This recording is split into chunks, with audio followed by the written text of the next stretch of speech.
ఏలేలో ఏలేలో ఏలో ఏలో ఎన్నియలో. హాయ్ అండి. మన ఊరు మన గాలి తగిలేసరికి ఆటోమేటిక్ గా వాసనలు వచ్చేస్తూ ఉంటాయి. గెటప్స్ కూడా మారిపోతాయి అనుకోండి. బాగుంది కదా. ఎక్కడ అనుకుంటారా ఇది? అచ్చమైన స్వచ్ఛమైన వేరుశనగ తోట అండి. ఈ శనగ తోట నుంచి డైరెక్ట్ గా కాయలు ఉన్నప్పుడు చెట్టు పీకి చూడాలని నాకు చాలా కోరిక. ముఖ్యంగా నా చేత్తో.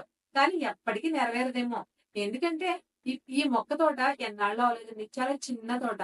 అయినా ప్రాణం ఒప్పక ఓ మొక్క అయితే పీకి చూసేశాను. చాలా చిన్న చిన్న అంటే కంట్లో నాకల్లా ఉన్నాయి మరి. కానీ మొక్కల్ని అలా తీసి ఆ వేళ్ళు వాసన చూస్తే ఆహా, పచ్చి వేరుశనక్కాయలు ఉడికించుకుని తిన్న ఫీలింగ్ అయితే వచ్చేసిందండి. చాలా బాగా అనిపించింది. మీకు నచ్చిందా? ఇలా పల్లెటూరులో పొలాల మధ్య గడపడం మీలో ఎంతమందికి ఇష్టం? నచ్చిన వాళ్ళు డెఫినెట్ గా ఫాలో చేయండి.